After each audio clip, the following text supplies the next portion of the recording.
Donc, bonjour tout le monde. Nous sommes heureux en fait de vous retrouver pour ce septième numéro déjà des séminaires en surveillance continue de l'état de santé et en visite sanitaire qui sont organisés par l'École de santé publique de l'Université de Montréal.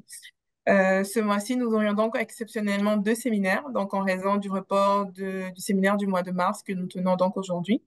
Et nous aborderons donc aujourd'hui la thématique sur la surveillance de l'usage du chemsex, donc chez les personnes LGBTQ+. Je me présente Fatima Binati, je suis moi-même diplômée de l'option surveillance épidémiologique de la maîtrise professionnelle en santé publique et je suis actuellement professionnelle de la surveillance à la direction de santé publique de la Montérégie. Donc, je serai accompagnée du professeur Bernard Simon Leclerc, avec qui je co-animerai donc l'ensemble du séminaire. Donc, notre invité d'aujourd'hui est le docteur Gilles Lambert. Docteur Lambert exerce depuis 35 ans comme médecin conseil au sein de la Direction de santé publique de Montréal et de l'INSPQ. Sa pratique est spécialisée dans le domaine des maladies infectieuses et des infections transmissibles sexuellement et par le sang, soit les ITSS. Donc, par ailleurs, il concentre son expertise au niveau de la surveillance épidémiologique et la recherche auprès de diverses populations, donc telles les hommes ayant des relations sexuelles avec des hommes, et au niveau de la conception, de la mise en œuvre et de l'évaluation d'interventions préventives concernant les ITSS, et enfin dans la rédaction d'avis et de recommandations provinciales. Donc, depuis environ une dizaine d'années, il occupe également le poste de médecin responsable de l'unité de biovigilance de l'INSPQ, où il est chargé de surveiller les erreurs et les réactions associées à la transfusion de produits sanguins au Québec. Ce séminaire vise donc à présenter un aperçu de la cohorte Engage, donc une étude qui porte sur la santé sexuelle des hommes de la région de Montréal ayant des relations sexuelles avec des hommes. Donc, plusieurs questions ici seront abordées concernant cette étude, notamment comment une telle étude de surveillance biocomportementale s'intègre dans un programme de santé publique. Il sera également abordé certains défis qui sont liés à la méthode de recrutement des participants, ainsi que les facteurs associés au cas d'infection sexuelle.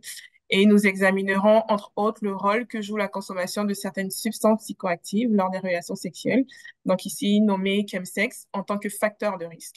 Donc enfin, Dr Lambert nous dressera un portrait de l'ampleur et de l'évolution du chemsex au sein de la population montréalaise. Donc avant de lui laisser la parole, simplement vous informer que le séminaire est enregistré et que les personnes qui ne souhaitent pas y apparaître peuvent regarder la caméra fermée. Merci. Donc ça va être Alors, à vous, allez-y. OK. Alors, merci beaucoup, Madame Binaté. Merci aux organisateurs de ce séminaire, de ces séminaires ESPOM, de leur invitation à venir vous rencontrer. Merci à vous d'être là aujourd'hui, malgré la tempête, malgré les difficultés là où on a malheureusement nous n'avons malheureusement pas pu tenir la présentation à la date qui était prévue initialement. Donc, Madame Binaté m'a tout présenté ce que je voulais raconter ici. Donc, on passe tout de suite à la deuxième chose. On se rappelle ce que nous, on va essayer de faire ensemble pendant quelques minutes, c'est d'aborder ces quatre points-là, donc, à travers un peu l'expérience d'engage. Alors, on fonce parce qu'on a peu de temps. Pour ce qui est des questions, on s'est entendu avec M. Leclerc. Lui, il va sonner la cloche là, quand on sera rendu à une période de questions un petit peu plus avancée dans notre rencontre et on essaiera de regrouper à ce moment-là l'ensemble des questions qui pourront être soulevées. Alors, on continue avec les composantes d'un programme de prévention des ITSS. Ça, c'est les composantes habituelles et parmi vous, certainement, plusieurs veulent, j'espère, devenir des praticiens de santé publique. Alors, ça, c'est les champs d'exercice où on s'attend qu'un praticien développe une certaine aisance. Alors, il y a la prévention, protection, le dépistage, les prophylaxies, les traitements, la planification, la formation d'intervenants, la liaison intersectorielle, très importante avec, comme vous savez, avec toute la question des services intégrés pour les services d'injection supervisés là, qui ont été mis en place à Montréal, qui fait partie d'une équipe avec laquelle je travaille aussi et alors tout ce que ça a pu représenter comme lien avec la communauté. Et bien sûr, aujourd'hui, on parle du morceau surveillance, donc on commence avec ça. Et puis, on se rappelle que la surveillance, elle est une composante essentielle de la santé publique. Elle est pas toujours exercée de manière très euh, élaborée. Mais elle fait partie de la job et parfois, pour des problèmes de financement ou de ressources, on ne la fait pas autant qu'on voudrait. Et aujourd'hui, c'est une manière faire une invitation aux gens de l'ESPOM, aux gens de l'université, d'investir davantage dans les programmes de contrôle au niveau maladies infectieuses et ITSS. Donc, toujours se rappeler quand même que lorsqu'on parle de ce type de surveillance d'ITSS, on a deux enjeux particuliers. Donc, c'est une transmission qui se fait par des activités sexuelles et par l'injection, la consommation de drogue. Donc, ça vient chercher les gens dans leur intimité, de quelque chose qui est du domaine privé, vraiment. Et aussi, ça va en lien avec un concept de stigmatisation possible, notamment, bien sûr, avec la consommation de drogue, mais même avec l'exercice de sa sexualité, si on est un travailleur du sexe, si on est un homme gay. Alors, c'est un volet important. Puis dans Engage, on s'est toujours assuré que l'anonymat de chacun des participants, ça, c'était un aspect très important. L'autre chose, dès qu'on fait de la surveillance d'ITSS, c'est l'infection même, sa physiopathologie, fait qu'on a de la difficulté à bien distinguer le moment d'acquisition. Alors, lorsqu'on veut faire des facteurs associés à une infection présente, c'est toujours embêtant de se demander depuis quand elle est présente, cette infection-là. Donc, c'est un défi particulier de compréhension de la dynamique et, de l'infection, puis comment on aborde notre intervention ou encore notre regard sur les facteurs associés. Alors, on poursuit ensemble.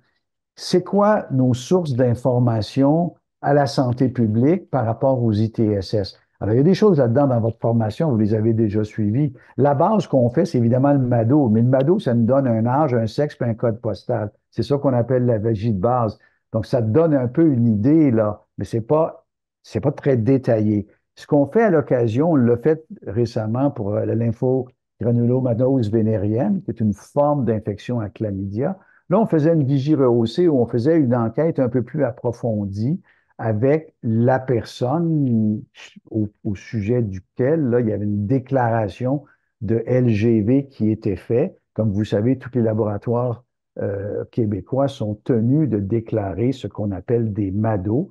Et donc, un certain nombre d'ITSS font partie des MADO. Donc, on a notre vigie rehaussée.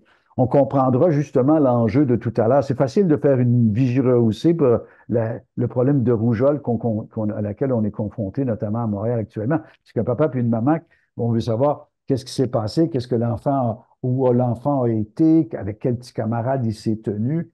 Tous les gens sont très collaborateurs, mais imaginez quand on... Ah,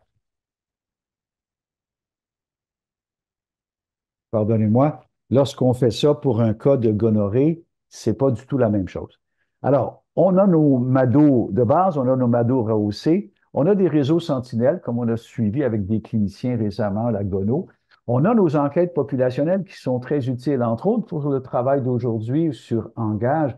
Ben, c'est des enquêtes populationnelles comme celle de l'enquête l'enquête québécoise sur la santé de la population. En 2021, la proportion des hommes avec un sexe à la naissance masculin, âgés de 15 ans ou plus, actifs sexuellement, ayant eu au cours des 12 derniers mois des relations sexuelles avec d'autres gars ou avec des gars et des femmes, c'était 3,8 dans l'ensemble du Québec.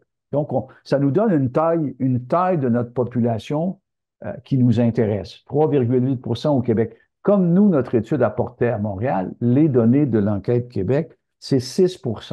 Donc, 6 des hommes montréalais sexuellement actifs ont des activités sexuelles avec d'autres hommes ou avec des hommes et des femmes. Alors, ça nous donne notre bassin d'environ 50 000 personnes qui sont l'objet de notre tentative ici d'inférer, par notre étude à nous, d'inférer à cette population-là, puis d'essayer de comprendre les meilleurs services qu'on pourrait leur donner. Je vais aller tout de suite à l'étude transversale, parce qu'en fait, Engage est même né d'une étude transversale. Au départ, on avait réussi à trouver des sous pour faire une tranche. Et on appelle le concept de deuxième génération parce qu'au départ, ces enquêtes-là qu'on faisait, elles étaient vraiment de type enquête par questionnaire uniquement. Et avec l'OMS, ils ont commencé à parler de une enquête qui combinait à des réponses d'un questionnaire, combinait des prélèvements biologiques, donc des données biologiques. Donc, on a appelé ça la deuxième génération. Donc, il y en a un certain nombre qui ont été faites. Et nous, avec Engage, on se situe dans une étude longitudinale parce que à partir de la transverse, il y a des gens comme au niveau des opérateurs de banques de sang qui voulaient réfléchir à remettre en question l'exclusion des hommes gays au don de sang en approchant plus une approche plus basée sur le comportement à risque plutôt que basée sur l'orientation sexuelle. Alors là, on a appliqué là-dessus, on a trouvé des sous et on a poursuivi une autre année. Après, on a reçu des sous pour faire une COVID. Il y avait des intérêts là-dessus. On est allé avec le même groupe d'individus qu'on avait recruté, mais ça nous permettait de poursuivre de manière longitudinale avec le même groupe à travers comme ça les années. Et puis après, on a fait aussi une demande aux IRSC pour être une cohorte. Programme de registre de santé, vous connaissez ça. On a des programmes d'accès gratuit aux médicaments pour les ITSS au Québec. Donc, nous, en santé publique, on peut avoir accès à ça. Ben, combien de gens, et en fonction de leur âge et leur sexe et leur région, ont reçu des médicaments contre le chlamydia, combien contre le gono, etc., etc. Donc, ça nous donne une idée de la proportion des gens affectés. C'est une source d'information importante. Medeco a été fondamental au tout début, parce qu'avant, on n'avait pas le test pour le VIH, on avait la maladie SIDA qui correspondait à un certain nombre de caractéristiques. Pardonnez-moi? Oups, j'entends pas bien là. Je pense qu'il y a juste une personne qui a gardé son micro fermé. On va juste demander à tout le monde de garder les micros fermés, s'il vous plaît. Merci. Ah, OK, c'est bon. Et puis pour les questions, vous les mettez dans votre poche, puis M. Leclerc va s'occuper de ça tout à l'heure. Donc, données médicaux rapidement, à la base, au Québec, il y a 20 ans, c'était les médicaux parce que les gens étaient hospitalisés pour le sida, ils avaient des infections compatibles et c'était ça qui était notre base d'information pour comprendre combien de cas de sida étaient présents dans notre communauté. Je n'irai pas trop plus loin que ça parce que nous, en santé publique, on n'est pas vraiment dans les études expérimentales. On compte sur nos amis les universitaires pour nous aider à faire ça. On n'a pas les sous, les ressources souvent pour faire ça. Les interventions, je le rappelle toujours à mes collègues de santé publique, on peut bien vouloir les choses parfaites, mais lorsqu'on intervient, comme nous, on a mené des projets dans les cégeps, dans les saunas, dans les centres de détention, pour offrir du dépistage essentiellement. Donc, c'était une occasion de promouvoir un service important. Dépister, ça veut dire être capable de traiter, casser la chaîne de transmission des personnes qui sont contagieuses, des fois sans le savoir. Alors, tout ça, c'était une manière en général où on avait un questionnaire aussi. C'est évident que ce sont des échantillons de convenance, mais il ne faut jamais perdre l'idée que pour parfois pas des sommes si importantes, on a beaucoup à apprendre sur ces situations-là. Alors, on continue rapidement. Des populations vulnérables aux ITSS, il y a tous ceux-là. Là, aujourd'hui, on parle de une, évidemment, mais toutes les autres ont fait à un moment donné ou à un autre des travaux un peu de type surveillance biocomportementale aussi. Le problème, c'est que les IRSC, eux autres, ils parlent de recherche, c'est ça qui est leur travail. Et c'est souvent avec les universitaires qui fonctionnent pour avoir des budgets.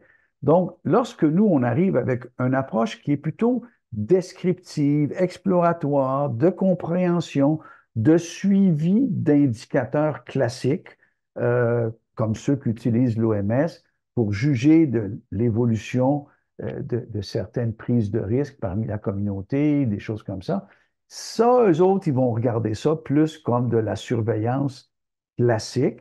Ils vont être moins intéressés à trouver des sous pour financer, à moins que vous trouviez des manières de faire de votre surveillance avec des hypothèses de recherche un intérêt de recherche. Donc, ces études-là devraient être financées d'abord et avant tout par le ministère et on avait eu des discussions avec eux. On souhaitait que ça soit fait à tous les 3 ans. C'est un combat. Beaucoup de ces études-là, sauf homme gay, sauf UDI aussi, on a des choses avec UDI, on est capable de faire une certaine suivi périodique. Comme je vous dis, la plupart, il y a eu des choses qui ont été faites il y a déjà plusieurs années. Donc, ce qu'on pense que des choses comme ça, on devrait, de manière à tous les 3 ans, refaire une transverse dans ces populations pour mieux suivre. Alors, on continue. On parlait un petit peu plus d'engagement pour se dire que rapidement, c'est un réseau de 3 régions métropolitaines. Ça nous a donné beaucoup de force pour aller chercher des sous. Donc, avec nos amis de Vancouver, Toronto et Montréal, au tout départ, c'était un groupe de ces chercheurs-là qui ont fait les demandes de fonds et qui sont demeurés ensemble. Là, on se placote à tous les 2 semaines pour différents aspects et des abstracts qui sont faits, des publications de nouveaux projets. Donc, c'est un travail vraiment de ces 3 régions métropolitaines. Et je veux juste souligner, dès qu'on parle d'une étude qu'on va dire ensemble justement populationnelle ici, on a besoin de travailler plus étroitement avec la population. Donc, en haut, là, c'est tous des réseaux, entre autres, est un acteur très important pour nous. C'est un partenaire qui est un organisme communautaire de prévention des ITSS au sein de la communauté de Montréal, communauté GBRSA. Alors, ACCM, c'est son pendant dans la communauté anglophone. Aztec, c'est son pendant dans la communauté plus immigrante. Alors, tous ces gens-là, d'abord, premier niveau, les organismes communautaires qui sont toujours là pour valider les questions qu'on essaye de développer, nous aider à les interpréter et arriver avec des choses intéressantes. Maison Plein Cœur aussi. Après, tu as les agences gouvernementales. Après, tu as les milieux universitaires, comme McGill, entre autres, qui est associé ici, mais comme vous voyez, l'Université de Montréal ne l'est pas, puis ça devrait. Et c'est ça qu'on veut développer aussi avec l'Université de Montréal, qu'on ait des partenaires pour ce genre de travaux. Alors, et je vous rappelle, il y a plein des choses que je vais vous raconter rapidement, mais vraiment le site là, que vous avez, www.engage-men.ca français, vous avez énormément de matériel qu'on a produit au cours des 6 dernières années, de différents travaux, etc. Alors, on poursuit. Le recrutement, ben là, on est OK. Alors là, on s'est parlé d'engage un peu, on s'est parlé de la question du rôle d'engagement dans la santé publique, parce qu'il a fallu toujours qu'on se batte à l'intérieur même de notre institution pour faire reconnaître que, on puisse recevoir un certain financement. Et c'est vraiment minimum ce que la santé publique nous a offert comme financement et comme locaux, des choses comme ça. Pas mal tout notre fonctionnement a été financé par des agences extérieures au niveau du ministère de la Santé du Québec, l'Agence de santé publique du Canada ou d'autres instances comme les IRSC. Conditions d'éligibilité, ben, c'est important ici, c'était des hommes qui étaient sexuellement actifs au départ. Donc, on ne parle pas de tous les GBRSA en général qui pourraient ne pas avoir été sexuellement actifs pendant une période de leur vie. Donc, il fallait des gens sexuellement actifs, l'âge, vous le voyez, bon, tout ça. Les dimensions, j'y reviens pas avec vous. On a vu tout à l'heure, on ne l'a pas vu pourtant tellement, il me semble que c'est malheureux. Ah, ben regardons ça, on ne l'a pas. C'était un modèle qu'on appelle le modèle d'Ivankovic. Et j'aurais aimé vous le présenter, le modèle d'Ivankovic, parce que dès que tu fais un travail plus comme ça, populationnel, puis tu réfléchis aux déterminants populationnels, ben là, tu t'intéresses à différents facteurs. Nous autres, c'est évidemment les ITSS, mais à plus large, on s'intéresse évidemment à des caractéristiques individuelles, sociodémographiques, mais aussi santé mentale, anxiété, dépression, abus sexuels vécus dans l'enfance, à violence actuellement vécue, consommation de substances qu'on va voir tout à l'heure. Après, dans un autre niveau, on s'intéresse au type de partenaires que les gens ont. Est-ce que c'est dans des core groups? Dans quel milieu ces partenaires-là sont recrutés? Et puis après, on s'intéresse plus globalement à ce que la communauté, quel est le niveau d'infection dans la communauté. Alors, c'est sûr que si une femme hétérosexuelle va avoir une activité à risque un samedi soir, elle est bien moins susceptible de s'infecter qu'un homme gay qui va faire le même acte simplement parce que son bassin, la prévalence de l'infection est plus élevée dans son bassin de personnes de sa communauté. Alors ça, c'est un autre aspect très important à considérer. Et puis, bien sûr, il y a tout ce qu'on pourrait appeler les aspects sociétaux de type discrimination, stigmatisation, on l'a dit, envers les personnes de telle ou telle appartenance ou groupe, communauté. Donc, c'est comme le Ivankovitch a ce genre de tableau où on essaie de prendre en compte toutes ces choses. Et donc, nous, quand ici on parle des variables à l'étude, ben, dans le questionnaire, et je vous encourage d'aller sur le site web et vous allez voir le recueil des tableaux et outils. Si vous avez de l'intérêt pour des questions concernant la santé sexuelle, le libellé, l'ensemble des échelles qu'on a utilisées pour mesurer l'anxiété, la dépression, pour mesurer la discrimination vécue ou la violence, il y a quand même, tout ça est très explicite, là, les termes qu'on utilise, et c'est quand même très important, comme vous le savez. On ne peut pas faire de l'âge. C'est notre outil, là, le questionnaire. Le questionnaire, il faut le faire 20 fois sur le métier pour arriver à quelque chose qui est compréhensible, où on sait ce que ça veut dire, la réponse à la question. Donc, ça ne veut pas dire qu'Engage est si extraordinaire pour ça, là, mais ça vous donne des idées pour le genre de questions qui pourraient porter sur des aspects de santé sexuelle. Pour les prélèvements ITSS, c'est ceux-là qu'on faisait. Donc, à chaque visite, on faisait les prélèvements sanguins pour le VIH, par exemple, l'hépatite C, et locaux au niveau génital, oral, au pharynx, et au niveau rectal pour chlamygono. Ici, c'est ça qu'on arrive à notre défi.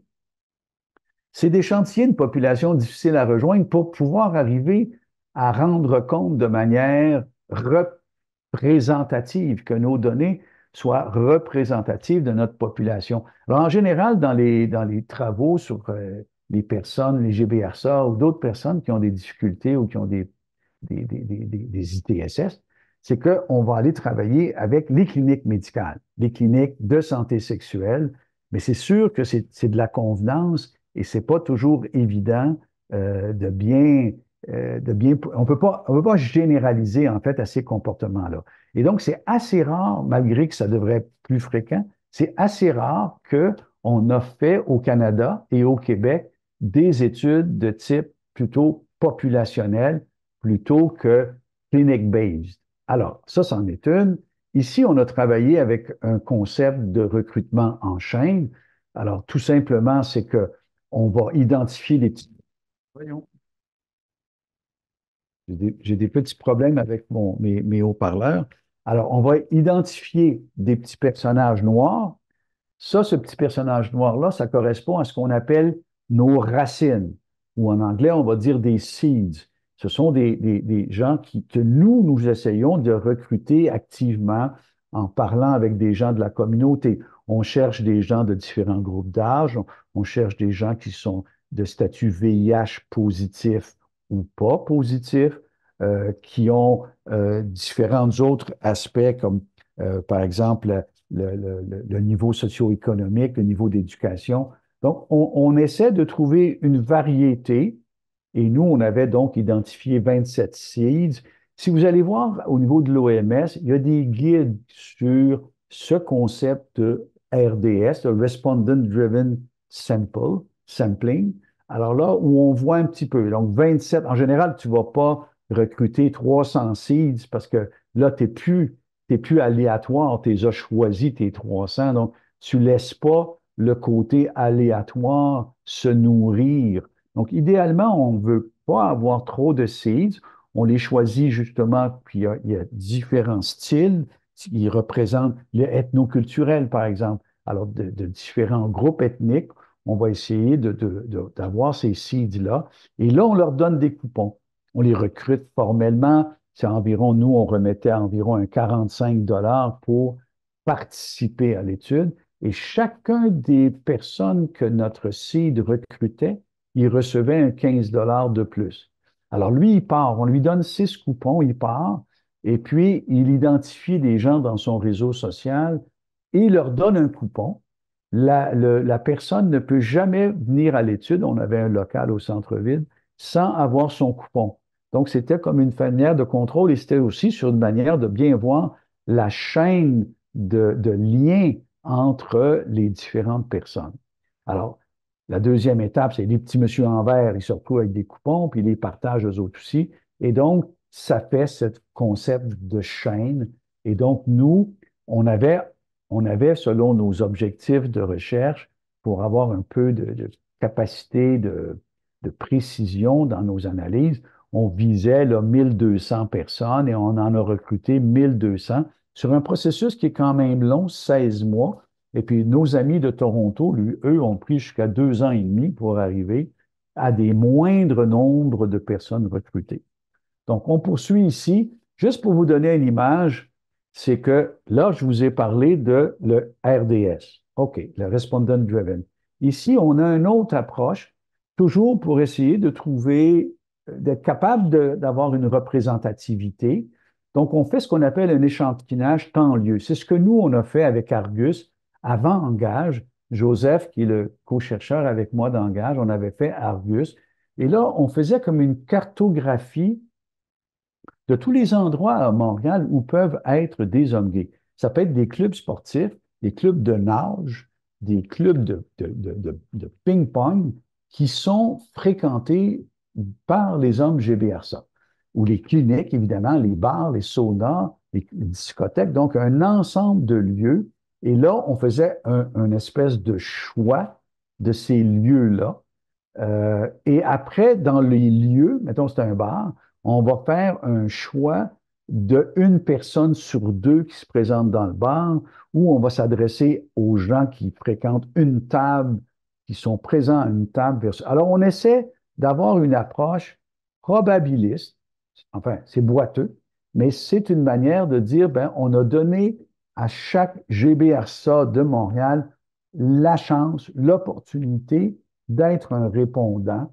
Alors, c'est une autre manière, l'échantillonnage temps-lieu qui est très fréquent. Tout ça fait beaucoup d'énergie. Alors, on sait qu'actuellement, tu as des trucs en ligne comme SexNow, où là, il va y avoir beaucoup de promotions qui vont être faites auprès des GBRSA et ils vont être invités à aller en ligne, remplir un questionnaire sur leurs habitudes sexuelles, etc. Alors, évidemment, là, on est en convenance, mais c'est quand même un regard qu'on peut porter. Alors, si on continue rapidement, nous, on fait deux ajustements statistiques importants. Il y en a d'autres qui sont faits. L'ajustement pour le recrutement en chaîne, ben, c'est bien beau le recrutement en chaîne. Le danger, c'est que les gens qui ont un fort réseau social fait que tu vas être recruté par l'un ou l'autre. Les personnes à haut niveau de relations sociales sont évidemment plus susceptibles d'être recrutées. Donc, on pondère un petit peu. Alors, ceux que nous, on identifie, bon, je vais juste vous montrer la question qu'on pose pour la taille du réseau social, puis on veut savoir combien de personnes, dans la région. Donc, ceux, en général, la taille médiane était de 30 personnes. Alors, on peut dire que ceux qui avaient, maintenant 50 personnes étaient évidemment plus susceptibles d'être recrutés que ceux qui en avaient 5.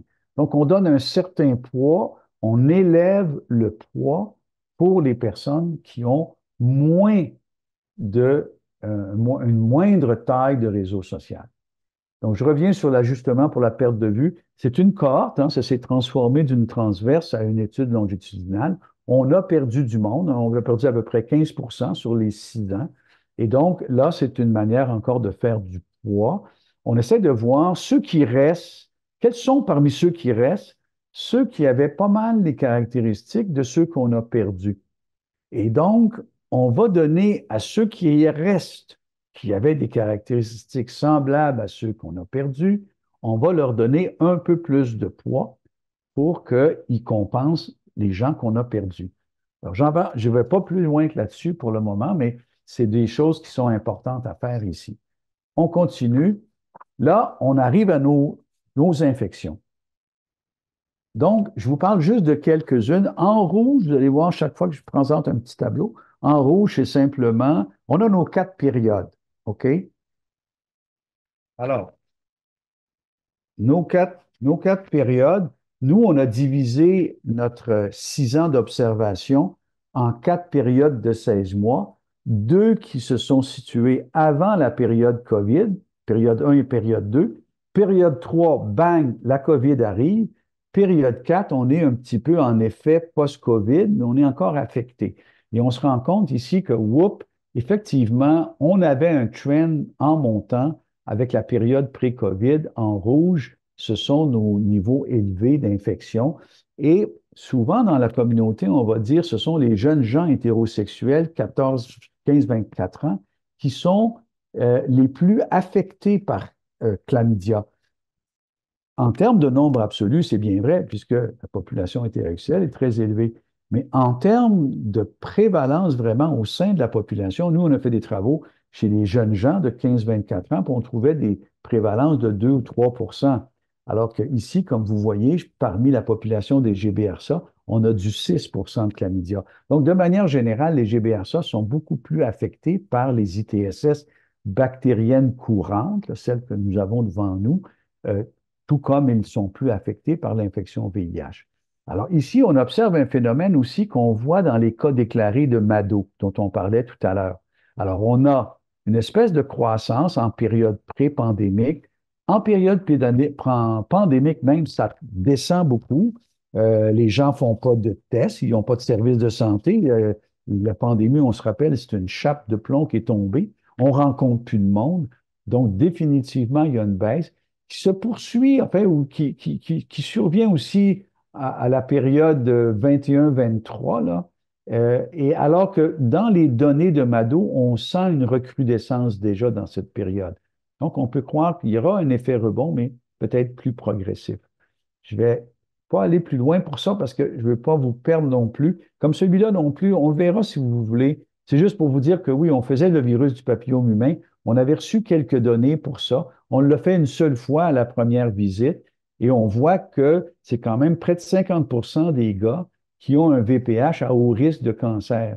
Et on sait qu'au Québec, c'est les filles chez qui on a institué un programme systématique de vaccination contre le VPH en milieu scolaire. On ne le faisait pas pour les gars.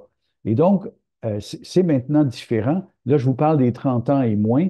Donc, on peut croire que là, éventuellement, ça va être beaucoup mieux et on aura moins de personnes.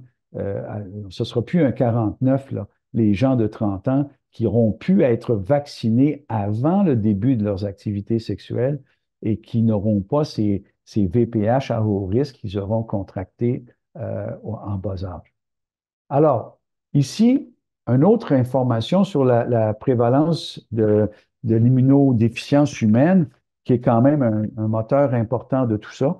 On voit que là, en rouge, ce qui se passe, c'est qu'on a effectivement, à notre dernière période, une proportion un peu plus élevée de nos répondants, de nos participants qui sont infectés. Ce qui n'est pas surprenant en soi, parce qu'évidemment, l'infection VIH, tu ne la résous pas. Il est toujours un peu là et tes anticorps sont toujours là. Donc, nous, ce qu'on mesure, ce sont les anticorps. Alors, à ce moment-là, ils sont présents, ils se cumulent d'une infection à l'autre. Alors, donc, on en arrive à des choses comme ça. Puis, on voit la différence ici avec l'injection. Parmi les personnes qui s'injectent, on a du 43, donc 2 fois ce qu'on observe dans une population plus générale. Puis là, il faut bien constater, ça veut dire qu'un homme GBRSA sur 5 à Montréal est infecté par le VIH, ce qui est un nombre important, c'est une réalité, cette infection-là, qui est importante. Monsieur Lambert, vous oubliez que je m'excuse de vous interrompre, vous oubliez que je vous le dise à 35 minutes, donc on a atteint 35 minutes de votre présentation. OK. Donc, M. Leclerc, j'ai encore 5 minutes. Oui, oui, pas de problème. Parfait. Donc, juste pour vous dire quand même, et c'est important qu'on le partage, et c'est le rôle de ce genre de travaux-là aussi, de donner une image un petit peu aux décideurs de qu'est-ce qui se passe. Donc là, nous, sur 6 ans, on a observé 25-30 nouvelles infections. Ça nous faisait du 0,3 par 100 personnes années, ça pour notre période 17-23. Et si on compare avec 1,28 que je vous ai parlé d'Argus tantôt, qui s'est fait en 2005, on est 4 fois moins. À ce moment, c'est encourageant. Mais c'est sûr qu'on est quand même 75 fois plus que ce qu'on estime, l'Agence canadienne de santé publique estime pour la population générale, et c'est un estimé en 2020. Donc, on voit qu'il y a une amélioration. On voit aussi que la population est quand même plus touchée. Là, je vais rapidement vous montrer ça. Ce sont des facteurs associés aux ITSS. Quand on a pris tout à l'heure cyclame, gono, syphilis, puis on regarde qui sont les gens. Alors voilà, en univarié, puis je vous ai raconté toutes les dimensions qu'on a voulu prendre, l'hétérosexisme, la discrimination, la stigmatisation, les aspects émotifs, la violence. On voit ce qui ressort en univarié, tout simplement. Et je peux vous dire que déjà en multivarié, le gros moteur des ITSS, il n'y a rien de surprenant là-dedans, c'est le nombre de partenaires sexuels que les gens ont pu avoir dans les 6 derniers mois.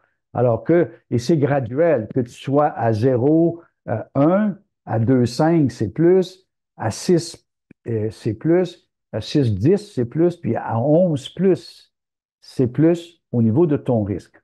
Et l'autre morceau important qu'on va regarder maintenant, c'est la consommation de substances. Alors, allons tout de suite voir ça pour sauver un peu notre temps. Donc, ce n'est pas pour rien que, justement, on voulait aujourd'hui faire une discussion sur la consommation de substances.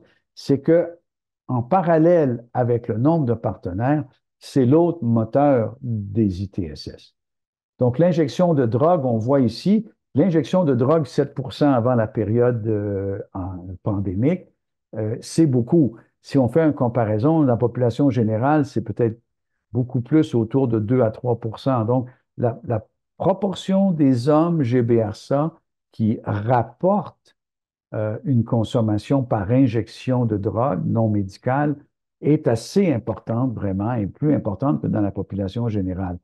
Ici, on a un peu l'évolution. C'était une chose qu'on voulu discuter. Alors, on a toute notre période 3, qui est la période pandémique, on s'en rappelle, où il y a une certaine décroissance. Il y a une certaine stabilité pour des choses, même le cristal dont on va parler tout à l'heure.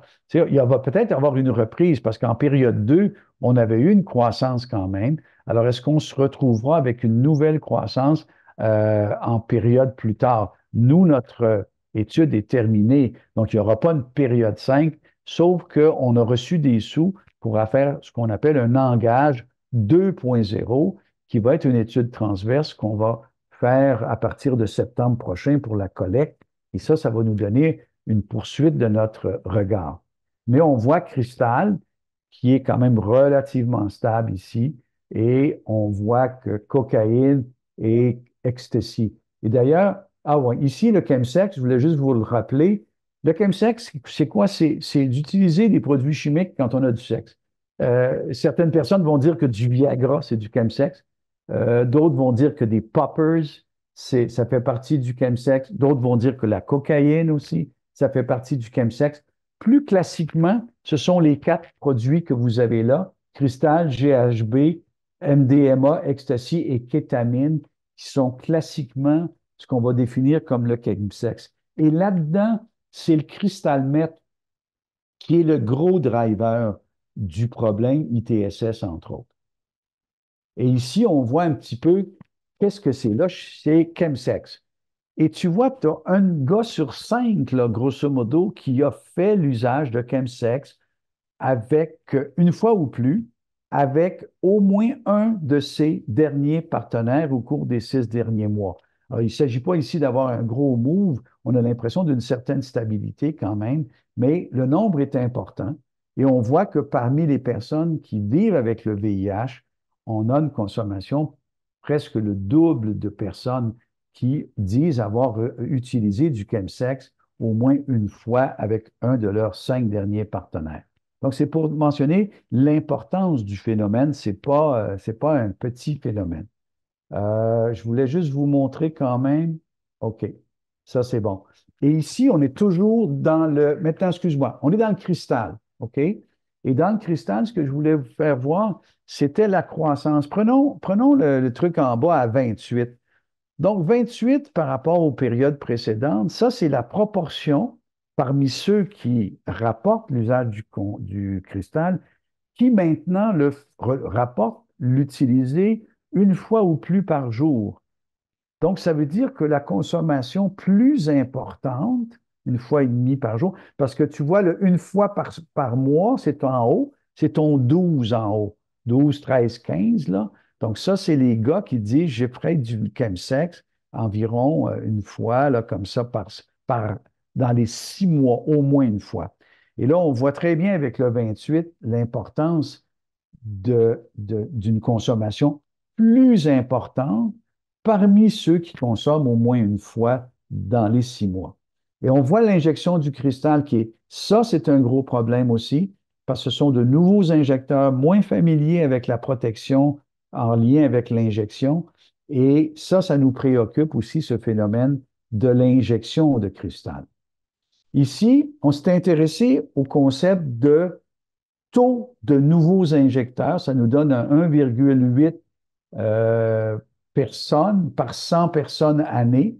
Ça, c'est pour la période entière. Donc, les nouveaux injecteurs, excuse-moi, pas des injecteurs nécessairement, des nouveaux utilisateurs, consommateurs, on est dans le cristal, qui est toujours le produit qui nous préoccupe le plus, et on voit ce phénomène. Donc, nous, ça a représenté quoi, ça? Une cinquantaine de nouveaux injecteurs pendant notre période de 6 ans. Là, les facteurs à l'associer à la consommation, je vais juste aller rapidement parce que M. Leclerc m'a à l'œil. On voit que les éléments de revenus, de contraintes financières, niveau d'éducation, participation au sexe groupe, l'injection de drogue qui favorise les relations anales, avoir plus que... Ce sont tous, et importantement, anxiété, dépression, un score élevé à l'indice de ce qu'on appelle le désir de désinhibition ou d'évitement. C'est le sentiment que les gens vont consommer pour éviter de penser au risque d'infection par le VIH et vivre avec le VIH. Et là, évidemment, on est en œuf et la poule. Est-ce que tu as un revenu moindre parce que tu consommes du cristal, puis il faut que tu te le finances, ou est-ce que c'est parce que tu as un revenu moindre que tu te mets à consommer du cristal? Donc, ici, on est vraiment, c'est typique des études là, où c'est difficile de bien établir la temporalité. On va faire des études complémentaires avec nos nouveaux injecteurs, là, parce qu'on peut les suivre dans notre cohorte, puis voir est-ce que ces nouveaux injecteurs, pas injecteurs, je me trompe tout le temps, pardon, les nouveaux utilisateurs de cristal, qu'est-ce qui les rend différents de ceux qui ne amorcent pas leur consommation? Alors qu'ici, c'est un tableau plus global d'exploration d'association générale. OK. Donc, OK. Ici, il me manque aussi des morceaux. J'ai l'impression que j'ai fait quelques petits morceaux. Donc, grosso modo, on se rend compte d'une consommation qui est une consommation plus élevée, plus fréquente, qui semble être en croissance. On est un peu comme ça. On sait que notre cristal, il est associé à des comportements sexuels à risque, ce qui nous amène, donc le nombre de partenaires et puis le condom, etc. Ça nous amène à plus d'ITSS. Puis, on a fait aussi un travail pour bien distinguer que ceux qui consommaient du cristal de manière orale, il y avait une association avec éventuellement le fait de consommer différentes substances, cristal inclus, par injection. Et donc, on sait aussi qu'il y a un petit peu dans la communauté un tiraillement entre ce qu'on pourrait appeler une consommation contrôlée puis une consommation non contrôlée. Puis on sait que ça peut déraper vers une consommation non contrôlée. Donc, un des messages, certainement, au niveau des intervenants de santé, c'est de toujours, de manière, bien sûr, c'est délicate, aborder le phénomène de la consommation de substances et de cristal, éventuellement parler de réduction des méfaits, surtout pour les nouveaux injecteurs qui peuvent être là, parler des groupes d'entraide, parler de tests ITSS plus fréquents, puisqu'ils sont associés, parler aussi, on ne l'a pas encore discuté entre nous, du recours à la PrEP. La PrEP étant, comme vous le savez, l'utilisation d'un médicament, des ARV, la même chose qu'on utilise pour traiter une personne infectée par le VIH. Là, elle le prend à l'avance, avant son activité du samedi soir ou sur une base régulière. Et ça garde dans son sang une quantité d'ARV qui fait qu'elle n'attrapera pas le VIH. Donc ça, c'est une approche importante. On fait la promotion de ça. Et pour nous, c'est une des grandes stratégies pour notre objectif d'éradiquer le VIH au Canada. Monsieur Leclerc, là, j'ai lancé plusieurs choses et je serais bien heureux d'en approfondir avec les personnes qui seraient intéressées. Merci beaucoup, Dr. Lambert. Donc, on va procéder à la période de questions. Alors, vous avez, on peut arrêter, je vais le faire pour vous. On peut arrêter le partage. Euh, peut-être que c'est vous là, qui devez arrêter le partage. Juste Ah pour oui, pardonne-moi, bien oui, c'est vrai. Attends un comme ça. peu. Où est-ce que je peux faire ça, mon ami? Je me rends Oh. compte que. Attends un peu. Est-ce que c'est. Mais en même temps, on va préparer les gens que si vous avez une question à poser, vous pouvez poser votre question dans le bavardage, le chat, ou vous pouvez lever la main pour poser votre question. Donc, on vous encourage à poser des questions en attendant que notre auditoire se dégèle. Donc, je peux me permettre peut-être de vous poser les premières questions. Oui, Euh, alors, il y a plusieurs points que vous avez mentionnés. J'ai trouvé ça très intéressant. J'ai réalisé qu'il y avait quand même évidemment des défis au niveau de l'échantillonnage et qu'il y avait aussi des stratégies qui étaient utilisées. Je me demandais, au niveau de l'échantillonnage, je pense que le recrutement en chaîne, donc vous avez parlé des racines ou des seeds.